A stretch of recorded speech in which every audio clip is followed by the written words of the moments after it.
പയ്യന്നൂർ മഹാദേവ ഗ്രാമത്തിലെ പുലർക്കാല കാഴ്ചകളിലൊന്നാണ് അമ്പല പരിസരത്തെ മൈതാനവും ആൽച്ചുവടും ശുചീകരിക്കുന്ന വി.പി. രാജേഷ് എന്ന ചെറുപ്പക്കാരൻ. ആരും കൂട്ടിനില്ലെങ്കിലും സ്വയം ഏറ്റെടുത്ത കടമ വർഷങ്ങളായി മുടക്കമില്ലാതെ തുടരുകയാണ് ഇദ്ദേഹം. പയ്യന്നൂർ മഹാദേവ ഗ്രാമത്തിലെ രാജേഷ് ഏട്ടനാണ് ഇപ്പോൾ എനിക്കൊപ്പം ഉള്ളത്. നമസ്കാരം രാജേഷ് ഏട്ടാ. നമസ്കാരം. നേരത്തെ എന്നോട് സംസാരിക്കുമ്പോൾ പറഞ്ഞു, ഒരു ഞങ്ങളുടെ പരിസരം വൃത്തിയാക്കുക എന്നുള്ളത് നമ്മുടെ കർത്തവ്യമാണ്, അതൊരു വാർത്തയാക്കാൻ മാത്രം ഇല്ല എന്നുള്ളത്. പക്ഷെ എല്ലാ ദിവസവും രാവിലെ ഒരു 6 മണി മുതൽ ഈ മഹാദേവ ഗ്രാമത്തിലെ ഈ ഗ്രൗണ്ടും ഈ റോഡ് അരികും ഒക്കെ അടിച്ച് വൃത്തിയാക്കി വെക്കുന്നത് ഒരു ശീലം ജീവിതചര്യയായി മാറിയിട്ടുണ്ട്.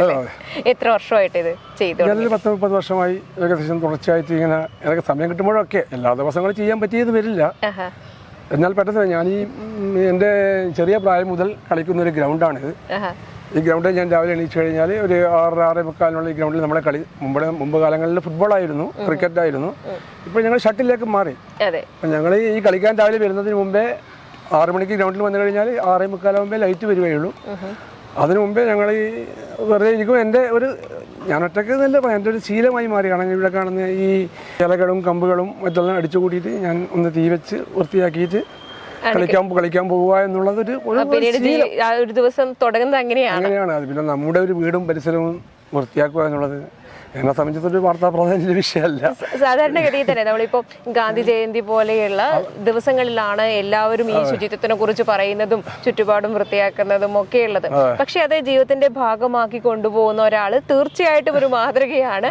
ആളുകൾ അത് കണ്ട് അറിയേണ്ടതാണ് എന്ന് തോന്നുന്നു. കാരണം എന്താണെന്ന് വെച്ച് കഴിഞ്ഞാൽ പലരും ഇത് പറഞ്ഞ് ഒരു പ്രത്യേക ദിവസം പറഞ്ഞ് അത് അവിടെ മറന്നു പോകുന്നുണ്ട്. പക്ഷെ അതൊരു ജീവിതത്തിന്റെ ഭാഗമാക്കി കൊണ്ടു നടക്കുന്നിടത്തോളം അതൊരു മാതൃക തന്നെയാണ്. അതുകൊണ്ടാണ് നമ്മൾ നിങ്ങളെ തേടിയെത്തിയതും.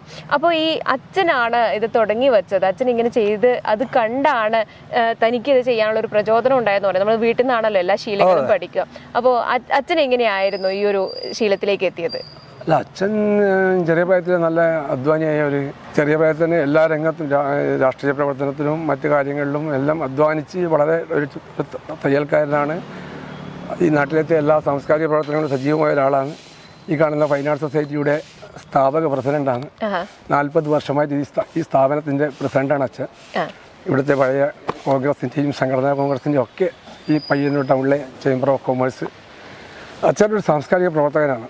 അച്ഛൻ്റെ ഒരു മാതൃക പിന്തുടർന്നുകൊണ്ട് ആ ലെവലിൽ നമ്മുടെ ഒരു നാടിൻ്റെ ഒരു സാംസ്കാരിക പ്രവർത്തനം, നമ്മുടെ ഈ നാട്ടിലത്തെ മഹാദേവ ഗ്രാമത്തിലെ എല്ലാ സാംസ്കാരിക പ്രവർത്തനങ്ങളിലും സജീവമായി നിലകൊള്ളുന്ന ഒരാളാണ് ഞാനും. അച്ഛൻ അതിലും സജീവമായി സാംസ്കാരിക പ്രവർത്തനവും മറ്റ് രാഷ്ട്രീയ പ്രവർത്തനം നടത്തിയ ഒരാളായിരുന്നു. അതിൻ്റെ ഒരു പിന്തുടർച്ച ഒരു നിലയിൽ അച്ഛനെ കണ്ടു പഠിച്ചു. അച്ഛൻ്റെ ഒരു പിന്തുടർച്ച തന്നെ ഞാനിന്ന് തുടരുന്നതാണ്. അച്ഛൻ്റെ 10-50 വർഷം അച്ഛൻ നടത്തിയൊരു വ്യാപാരത്തിൻ്റെ ഭാഗമായി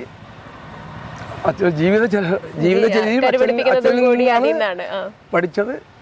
നമ്മളിപ്പം ഞാനൊക്കെ എൻ്റെ വിദ്യാഭ്യാസം കോളേജ് വിദ്യാഭ്യാസമൊക്കെ കഴിഞ്ഞ് ഒരു ജോലി എന്നതിലുപരി അച്ഛനോട് പറഞ്ഞു വ്യാപാരത്തിലേക്ക് ഇറങ്ങാൻ. ഒരു വ്യാപാരിയായി ഇന്ന് കാണുന്ന നമ്മുടെ ജീവിക്കാനുള്ള ഒരു ഉപാധി തന്നത് അച്ഛനാണ്. അതെ. അപ്പൊ ഈ രാവിലെ 6 മണിക്ക് തന്നെ ഇവിടെ എത്തുമെന്ന് പറഞ്ഞു. അപ്പൊ ഇതുവഴി പോകുന്നവരൊക്കെ ശ്രദ്ധിക്കാറുണ്ടോ, ചോദിക്കാറുണ്ടോ? ഈ നാട്ടിൽ ഈ പയ്യന്നൂർ സുബ്രഹ്മണ്യ സ്വാമി ക്ഷേത്രത്തിലേക്ക് പോകുന്ന മിക്കവാറും ആൾക്കാർക്ക് എന്നെ അറിയുന്നവരാണ്. അവർക്കത് കാണാം. അതൊരു ശരിയായിട്ട് എന്നോട് ലോഹ്യം പറഞ്ഞ് പോകും.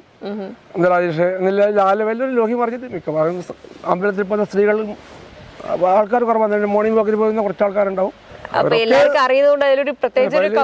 പുതുമയില്ല. ഇതൊരു ഭാഗം പ്രത്യേകിച്ച് നമ്മൾ കാണുന്നില്ലേ, ഇവിടെ മുഴുവൻ മരങ്ങളാണ്.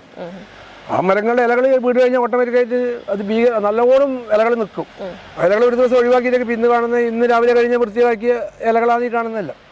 അതിങ്ങനെ കൂടിക്കൊണ്ട് നിൽക്കുമ്പോൾ ഈ പരിസരത്ത് വൃത്തികേടാവും. അതൊന്ന് ശരിയാക്കുക എന്നുള്ള ഒരു പ്രാഥമികമായ കാര്യം മാത്രമേ ചെയ്തുകൊണ്ടിരിക്കുന്നില്ലൂ. അതിനിടയിൽ റോഡിന്റെ കുറച്ച് ഭാഗങ്ങളായിട്ടാണ് വരുന്നത്.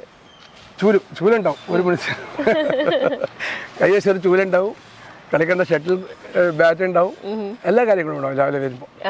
ഇതിന് ഇപ്പൊ ആരെങ്കിലും ഇതിന്റെ ആവശ്യം ഒന്ന് ചോദിച്ചാൽ ആരെങ്കിലും എപ്പോഴെങ്കിലും ഓട്ടോമാറ്റിക്കായിട്ട് ആൾക്കാർ പിന്നെ ആരെന്ത് പറയുന്നത് നമ്മുടെ വിഷയമല്ല. നമ്മുടെ ഒരു സ്വയം തീരുമാനം എടുത്ത ചെയ്യുന്നല്ലാതെ അതിലൊരുപാട് സീപ്പുകളുണ്ടാവും. നമ്മളെ കൂട്ടുകാരുടെ ഇഷ്ടം പോലെ നമ്മളെപ്പറ്റി ഇതെപ്പറ്റിയും. എനിക്ക് പയ്യന്നൂർ മുനിസിപ്പാലിറ്റിയിൽ ഇന്റർവ്യൂ ഇല്ലാതെ ജോലി കിട്ടുന്നില്ല തരത്തിലാണ് ഇവിടുത്തെ ചർച്ച. അതായത് ഇവിടുത്തെ ക്ലീനിങ്ങിന് ഇനി ഡയറക്റ്റ് ഇന്റർവ്യൂ മുനിസിപ്പാലിറ്റി പോയാൽ എനിക്ക് ഇൻ്റർവ്യൂ വേണ്ടെന്നാണ് നമ്മുടെ നാട്ടിലത്തെ സംസാരം. അത്തരത്തിലുള്ള തമാശകളൊക്കെ ഉണ്ട്. അവിടുത്തെ തമാശ കാര്യമായ തമാശയാണ്. രാജേഷ് എന്ത് പണിയില്ലെങ്കിലും മുനിസിപ്പാലിറ്റി പോയി കഴിഞ്ഞാൽ ഇന്റർവ്യൂ ഇല്ലാതെ ജോലി. അതൊരു അംഗീകാരമായിട്ട് തന്നെ എടുക്കുന്നു. അംഗീകാരം തന്നെയാണ് നാടൻ പരിസരം വൃത്തിയാക്കുക എന്നുള്ളത് നമ്മളൊരു മോശം പ്രവണതയൊന്നുമല്ല. തീർച്ചയായിട്ടും നമ്മുടെ ചുറ്റുപാടും വൃത്തിയാക്കേണ്ടത് നമ്മുടെ ഒരു കടമയാണെന്ന് നേരത്തെ പറഞ്ഞ പോലെ പ്രത്യേകമായുള്ള വിശേഷ ദിവസങ്ങളിൽ മാത്രം എടുക്കേണ്ട ഒരു പ്രതിജ്ഞയല്ല, ഇതുപോലെ ജീവിതത്തിന്റെ ചര്യയാക്കി കൊണ്ടുപോകേണ്ടതാണ് എന്ന് തന്നെയാണ് രാജേഷ് ഏട്ടനിൽ നിന്ന് നമുക്ക് കണ്ടു മനസ്സിലാക്കാനുള്ളത്. നെറ്റ്വർക്ക് ന്യൂസിന് വേണ്ടി ക്യാമറാമാൻ സുമേഷിനൊപ്പം KN വർഷ. നന്ദി.